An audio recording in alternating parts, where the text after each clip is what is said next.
the 5 orange pips. When I glance over my notes and records of the Sherlock Holmes cases between the years 82 and 90, I am faced by so many which present strange and interesting features that it is no easy matter to know which to choose and which to leave.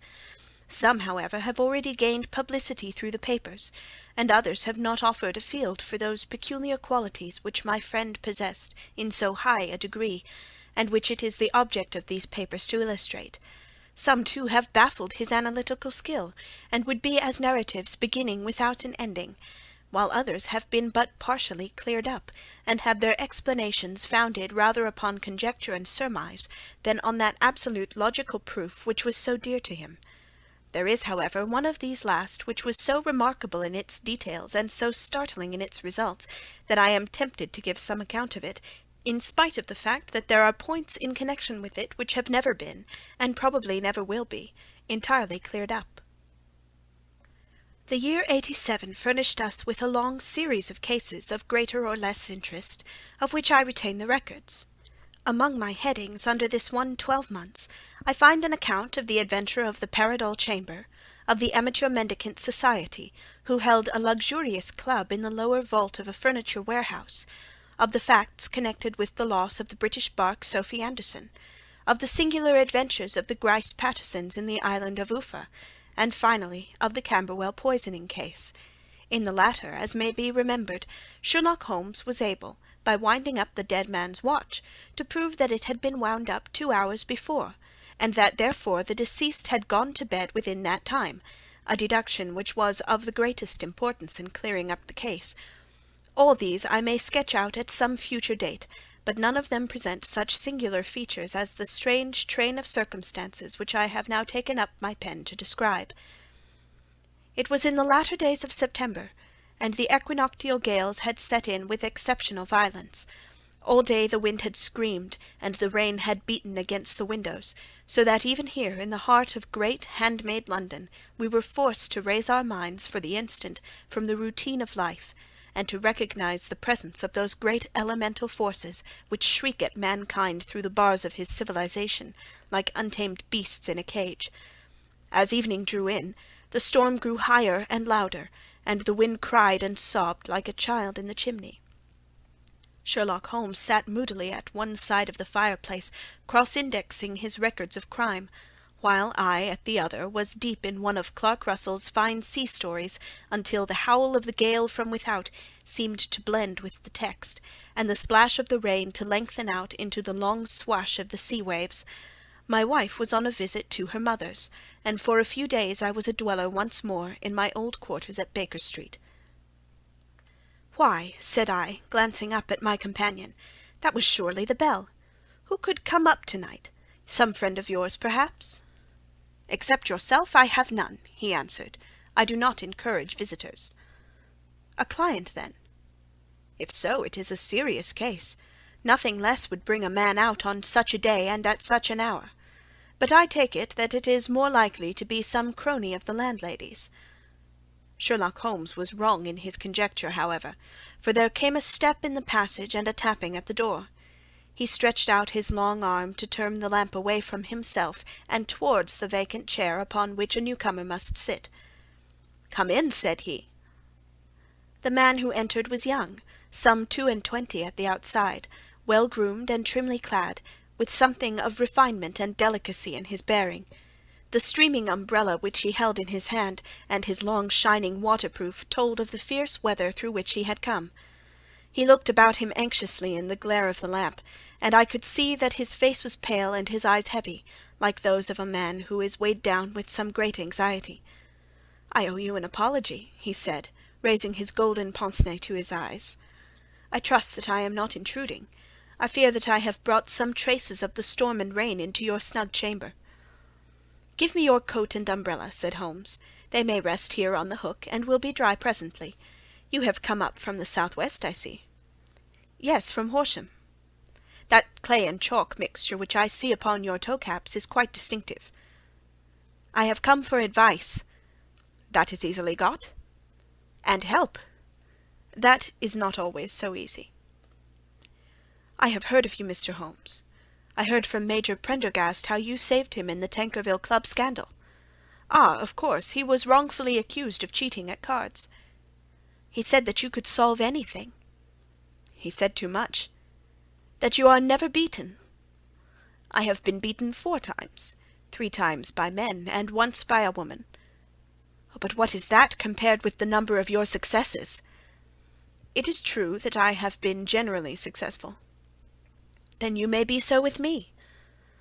I beg that you will draw up your chair to the fire, and favour me with some details as to your case. It is no ordinary one. None of those which come to me are. I am the last court of appeal. And yet I question, sir, whether, in all your experience, you have ever listened to a more mysterious and inexplicable chain of events than those which have happened in my own family. You fill me with interest, said Holmes. Pray give us the essential facts from the commencement, and I can afterwards question you as to those details which seem to me to be most important. The young man pulled his chair up, and pushed his wet feet out toward the blaze. My name, said he, is John Openshaw, but my own affairs have, as far as I can understand, little to do with this awful business. It is a hereditary matter, so in order to give you an idea of the facts, I must go back to the commencement of the affair. You must know that my grandfather had 2 sons, my uncle Elias and my father Joseph. My father had a small factory at Coventry, which he enlarged at the time of the invention of bicycling. He was a patentee of the Openshaw unbreakable tire, and his business met with such success that he was able to sell it, and to retire upon a handsome competence. My uncle Elias emigrated to America when he was a young man, and became a painter in Florida, where he was reported to have done very well. At the time of the war he fought in Jackson's army, and afterwards under Hood, where he rose to be a colonel. When Lee laid down his arms, my uncle returned to his plantation, where he remained for 3 or 4 years. About 1869 or 1870 he came back to Europe, and took a small estate in Sussex near Horsham. He had made a very considerable fortune in the States, and his reason for leaving them was his aversion to the negroes, and his dislike of the Republican policy in extending the franchise to them. He was a singular man, fierce and quick-tempered, very foul-mouthed when he was angry, and of a most retiring disposition. During all the years that he lived at Horsham, I doubt if he ever set foot in the town. He had a garden and 2 or 3 fields round his house, and there he would take his exercise, though very often for weeks on end he would never leave his room. He drank a great deal of brandy, and smoked very heavily, but he would see no society, and did not want any friends, not even his own brother. He didn't mind me. In fact, he took a fancy to me, for at the time when he saw me first I was a youngster of 12 or so. This would be in the year 1878, after he had been 8 or 9 years in England. He begged my father to let me live with him, and he was very kind to me in his way. When he was sober he used to be fond of playing backgammon and draughts with me, and he would make me his representative both with the servants and with the tradespeople, so that by the time I was 16 I was quite master of the house. I kept all the keys, and could go where I liked and do what I liked, so long as I did not disturb him in his privacy. There was one singular exception, however, for he had a single room, a lumber room up among the attics, which was invariably locked, and which he would never permit either me or anyone else to enter. With a boy's curiosity I have peeped through the keyhole, but I was never able to see more than such a collection of old trunks and bundles as would be expected in such a room. One day, it was March of 1883, a letter with a foreign stamp lay upon the table in front of the colonel's plate. It was not a common thing for him to receive letters, for his bills were all paid in ready money, and he had no friends of any sort. "From India," said he, as he took it up. "Pondicherry postmark. What can this be?" Opening it hurriedly, out there jumped 5 little dried orange pips, which pattered down upon his plate. I began to laugh at this, but the laugh was struck from my lips at the sight of his face. His lip had fallen, his eyes were protruding, his skin the colour of putty, and he glared at the envelope which he still held in his trembling hand. "KKK!" he shrieked, and then, my God, my sins have overtaken me." "What is it, uncle?" I cried. "Death," said he, and rising from the table, he retired to his room, leaving me palpitating with horror. I took up the envelope, and saw scrawled in red ink upon the inner flap, just above the gum, the letter K 3 times repeated. There was nothing else, save the 5 dried pips. What could be the reason of his overpowering terror? I left the breakfast table, and as I ascended the stair I met him coming down with an old rusty key, which must have belonged to the attic, in one hand, and a small brass box like a cash-box in the other. "They may do what they like, but I'll checkmate them still," said he with an oath. "Tell Mary that I shall want a fire in my room to-day, and send down to Fordham, the Horsham lawyer." I did as he ordered, and when the lawyer arrived I was asked to step up to the room. The fire was burning brightly, and in the grate there was a mass of black fluffy ashes, as of burned paper, while the brass box stood open and empty beside it. As I glanced at the box I noticed with a start that upon the lid was printed the treble K which I had read in the morning upon the envelope. "I wish you, John," said my uncle, "to witness my will. I leave my estate, with all its advantages and all its disadvantages, to my brother, your father, whence it will, no doubt, descend to you. If you can enjoy it in peace, well and good. If you find you cannot, take my advice, my boy, and leave it to your deadliest enemy. I am sorry to give you such a two-edged thing, but I can't say what turn things are going to take. Kindly sign the paper where Mr. Fordham shows you." I signed the paper as directed, and the lawyer took it away with him. The singular incident made, as you may think, the deepest impression upon me, and I pondered over it and turned it every way in my mind without being able to make anything of it. Yet I could not shake off the vague feeling of dread which it left behind, though the sensation grew less keen as the weeks passed and nothing happened to disturb the usual routine of our lives. I could see a change in my uncle, however. He drank more than ever, and he was less inclined for any sort of society.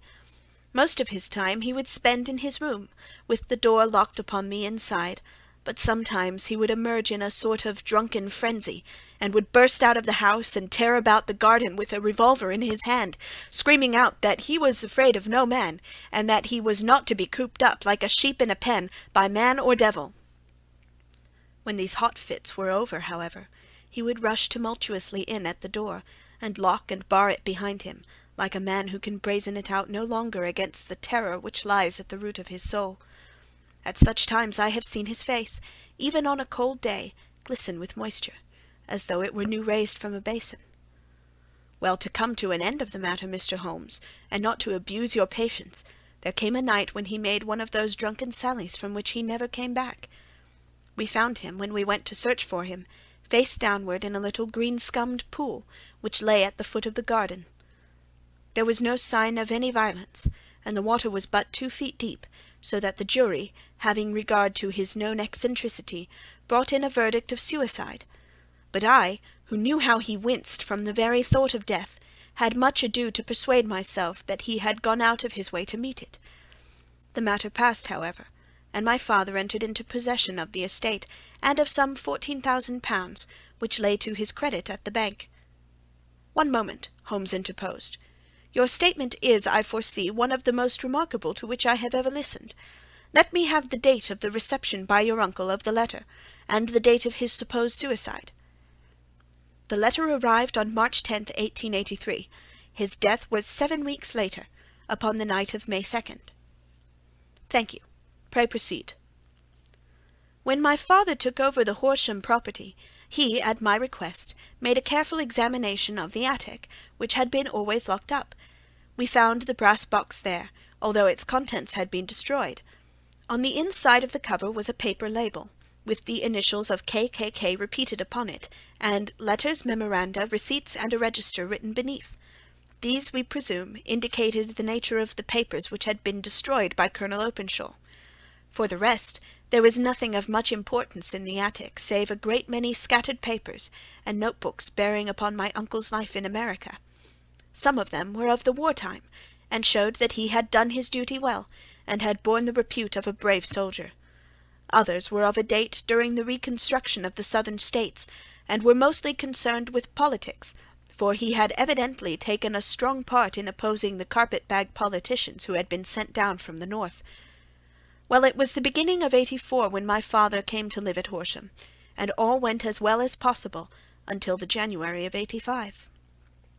On the 4th day after the New Year, I heard my father give a sharp cry of surprise as we sat together at the breakfast table.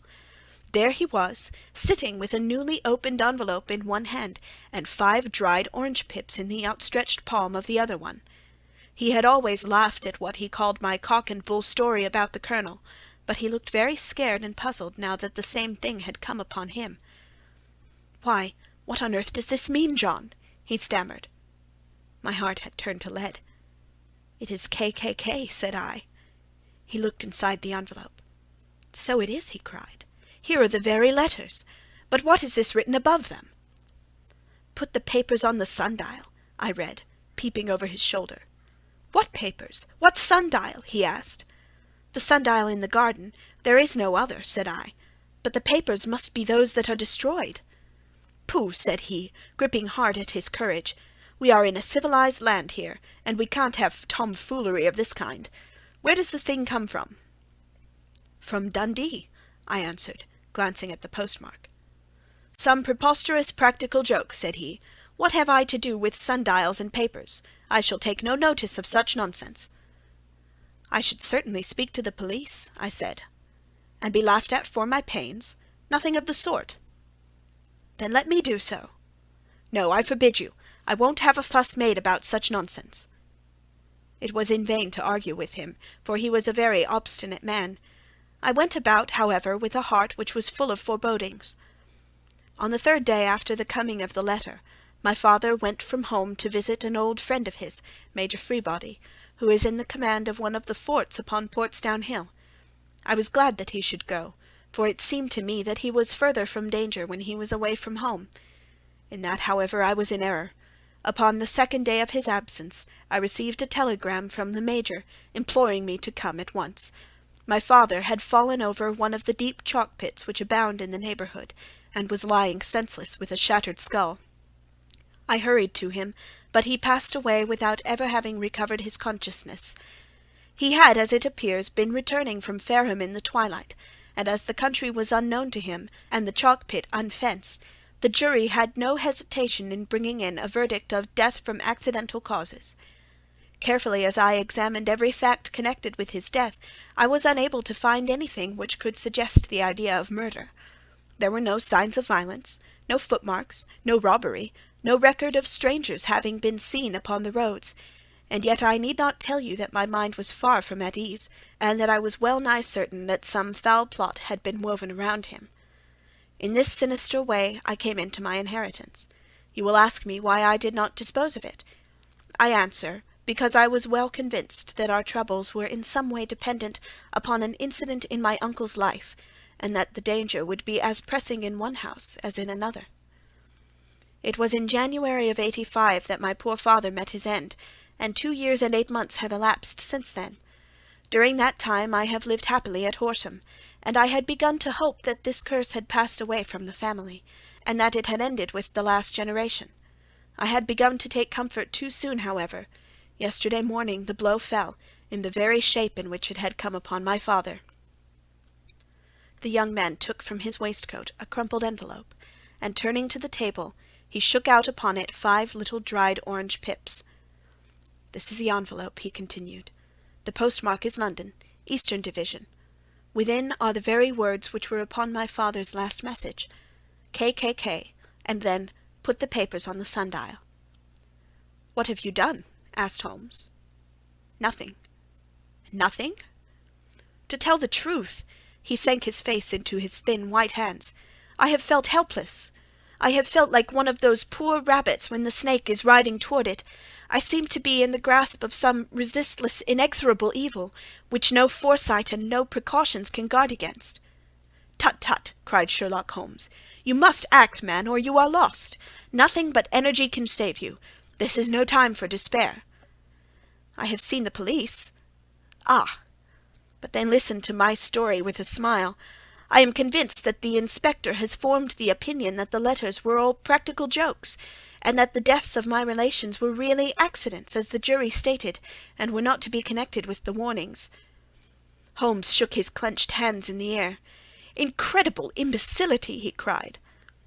"They have, however, allowed me a policeman, who may remain in the house with me." Has he come with you tonight?" "No, his orders were to stay in the house." Again Holmes raved in the air. "Why did you come to me?" he cried. "And above all, why did you not come at once?" "I did not know. It was only to-day that I spoke to Major Prendergast about my troubles, and was advised by him to come to you." "It is really 2 days since you have had the letter. We should have acted before this. You have no further evidence, I suppose, than that which you have placed before us, no suggestive detail which might help us." "There is one thing," said John Openshaw. He rummaged in his coat pocket, and drawing out a piece of discoloured blue-tinted paper, he laid it out upon the table.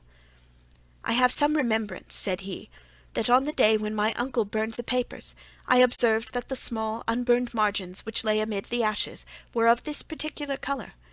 I found this single sheet upon the floor of his room, and I am inclined to think that it may be one of the papers which has perhaps fluttered out from among the others, and in that way has escaped destruction. Beyond the mention of Pip's, I do not see that it helps us much. I think myself that it is a page from some private diary. The writing is undoubtedly my uncle's."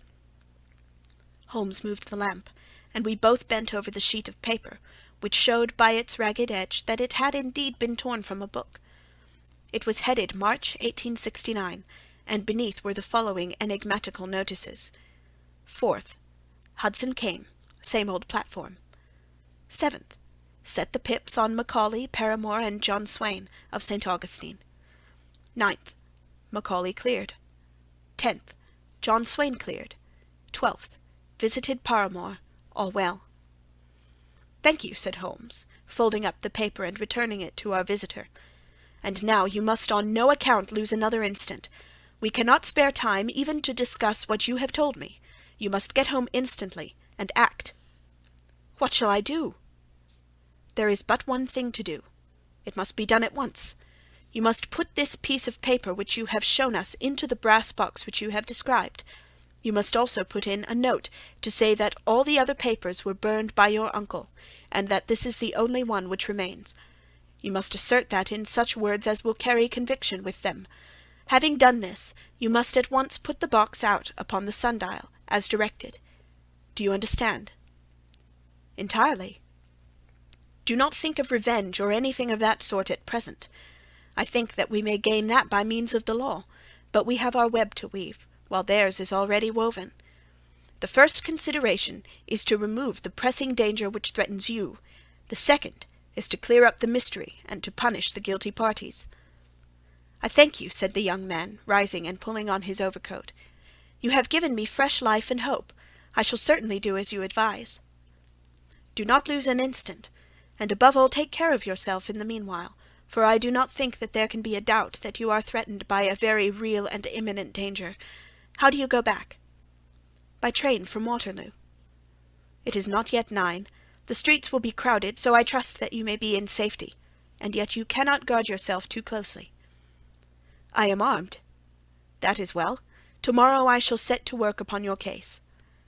"I shall see you at Horsham, then." "No, your secret lies in London. It is there that I shall seek it." "Then I shall call upon you in a day, or in 2 days, with news as to the box and the papers. I shall take your advice in every particular." He shook hands with us and took his leave. Outside the wind still screamed, and the rain splashed and pattered against the windows. This strange, wild story seemed to have come to us from amid the mad elements, blown in upon us like a sheet of seaweed in a gale, and now to have been reabsorbed by them once more. Sherlock Holmes sat for some time in silence, with his head sunk forward, and his eyes bent upon the red glow of the fire. Then he lit his pipe, and leaning back in his chair he watched the blue smoke-rings as they chased each other up to the ceiling. "I think, Watson," he remarked at last, "that of all our cases we have had none more fantastic than this." "Save perhaps the Sign of 4. "Well, yes, save perhaps that. And yet this John Openshaw seems to me to be walking amid even greater perils than did the Sholtos."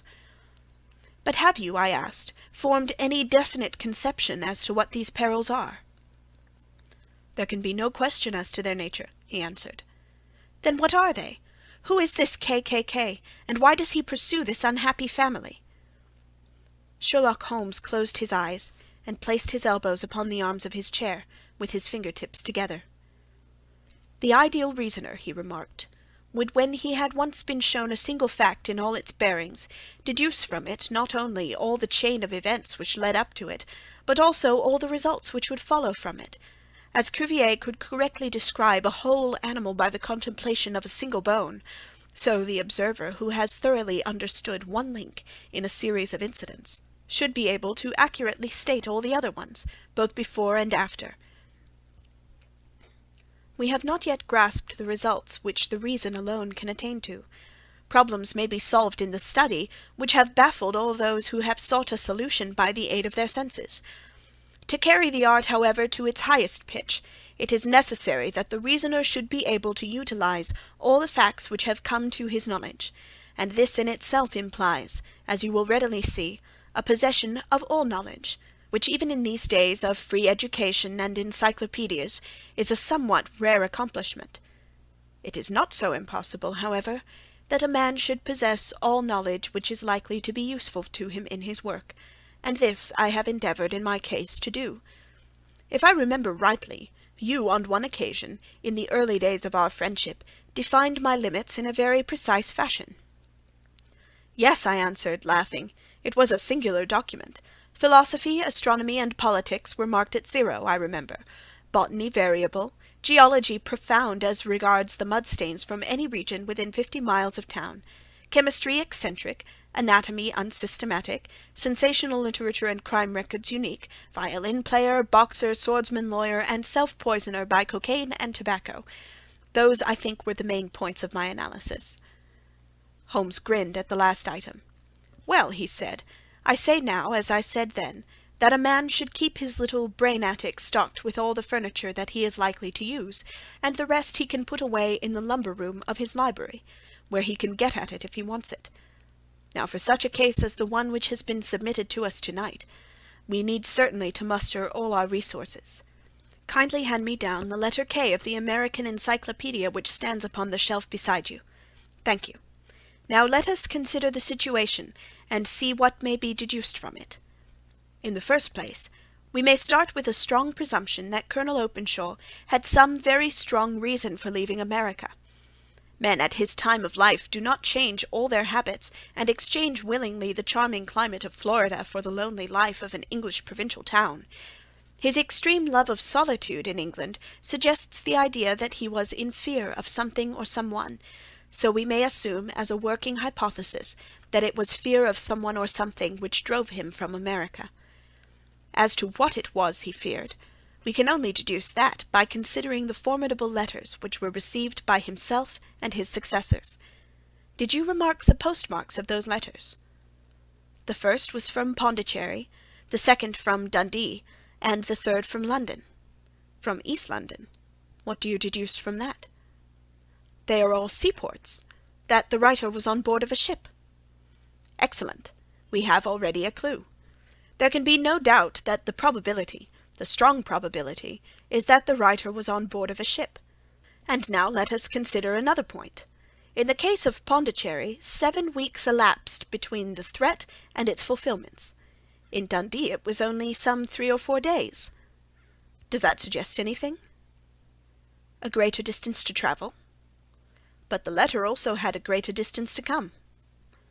Then I do not see the point.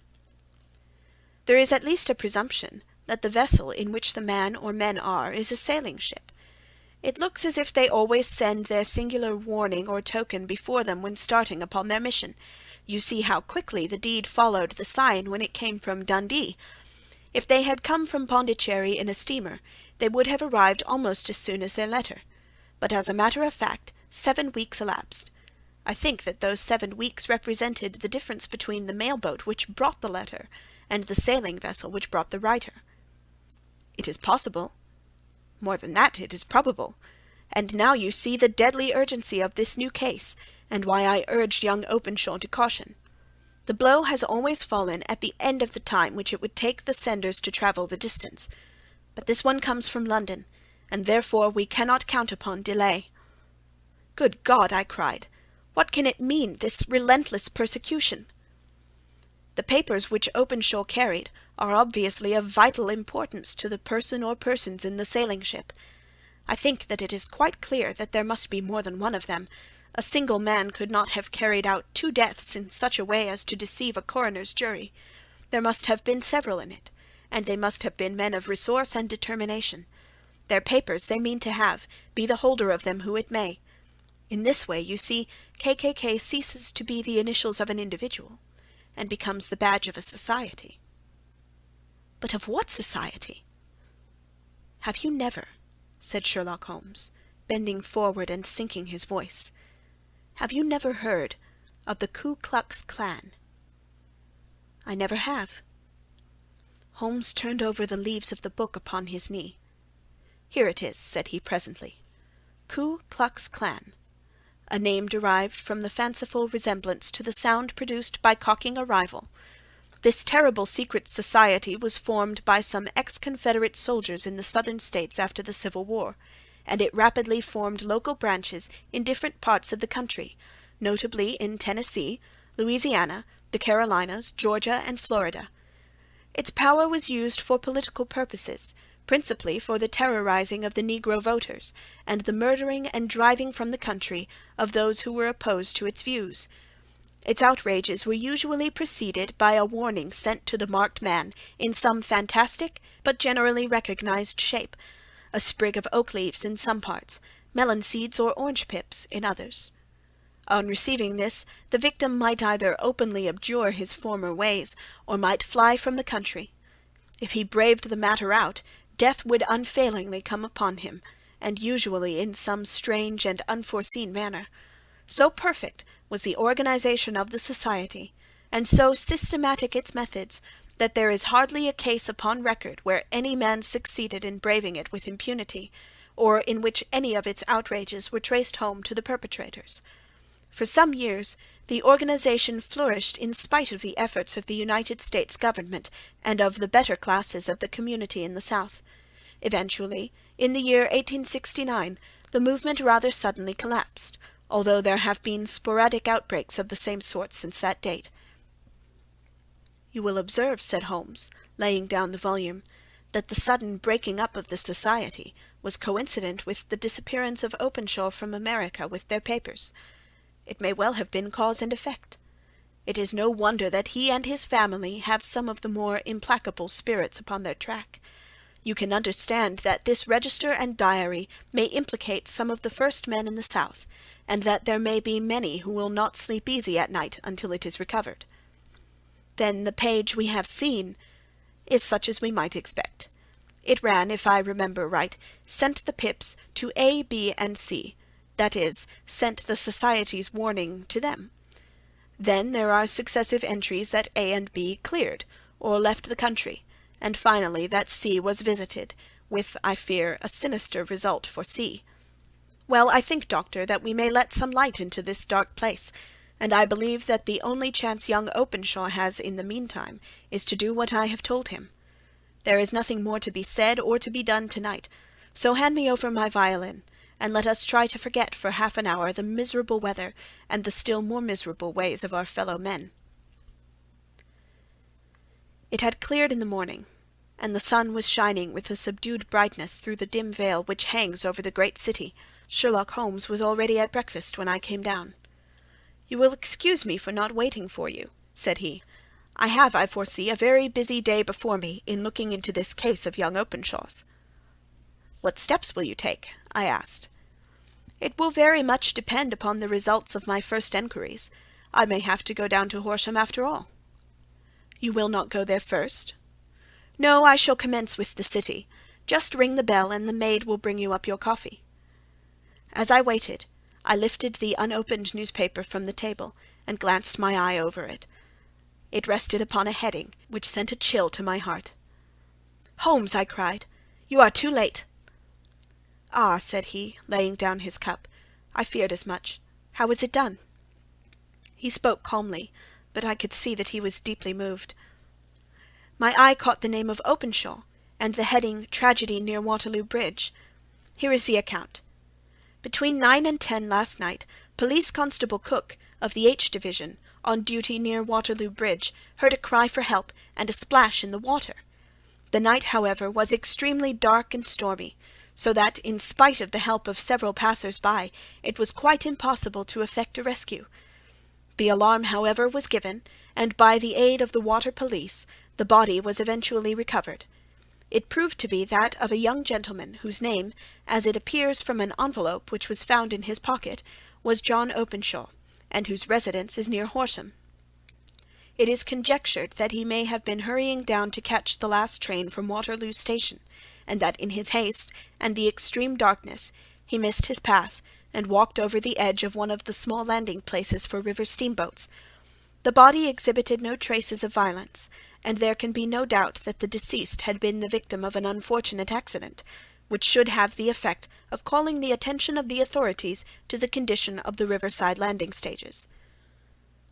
We sat in silence for some minutes, Holmes more depressed and shaken than I had ever seen him. "That hurts my pride, Watson," he said at last. "It is a petty feeling, no doubt, but it hurts my pride. It becomes a personal matter with me now, and if God sends me health, I shall set my hands upon this gang. That he should come to me for help, and that I should send him away to his death." He sprang from his chair and paced about the room in uncontrollable agitation, with a flush upon his sallow cheeks, and a nervous clasping and unclasping of his long thin hands. "They must be cunning devils," he exclaimed at last. "How could they have decoyed him down there? The embankment is not on the direct line to the station. The bridge, no doubt, was too crowded even on such a night for their purposes. Well, Watson, we shall see who will win in the long run. I am going out now." "To the police?" "No, I shall be my own police. When I have spun the web they may take the flies, but not before."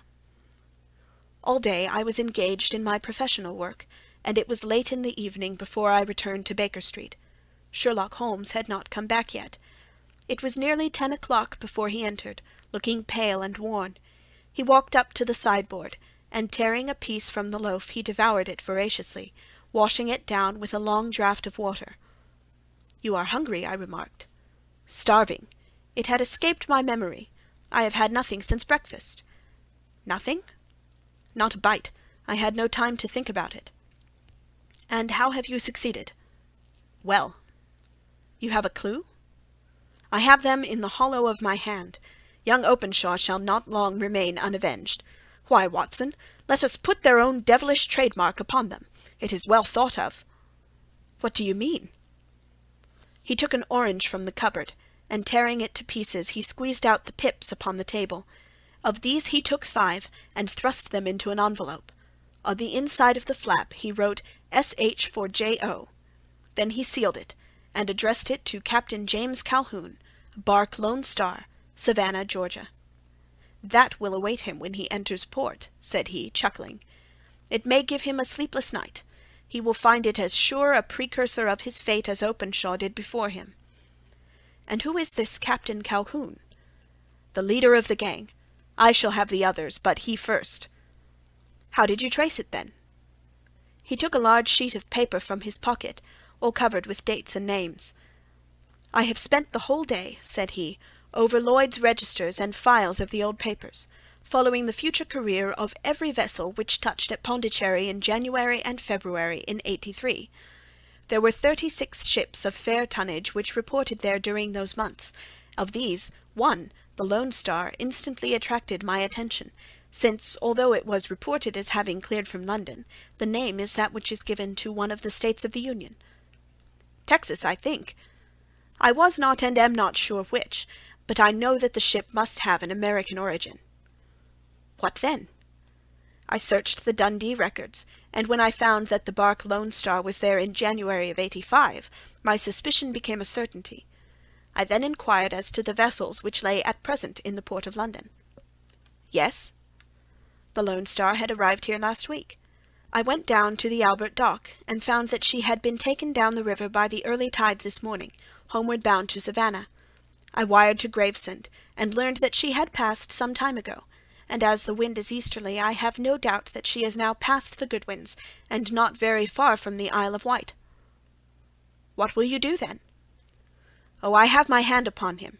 He and the 2 mates are, as I learn, the only native-born Americans in the ship. The others are Finns and Germans. I know also that they were all 3 away from the ship last night. I had it from the stevedore who has been loading their cargo.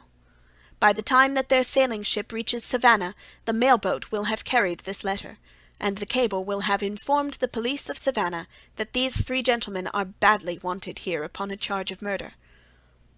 There is a flaw, however, in the best laid of human plans, and the murderers of John Openshaw were never to receive the orange pips, which would show them that another, as cunning and as resolute as themselves, was upon their track.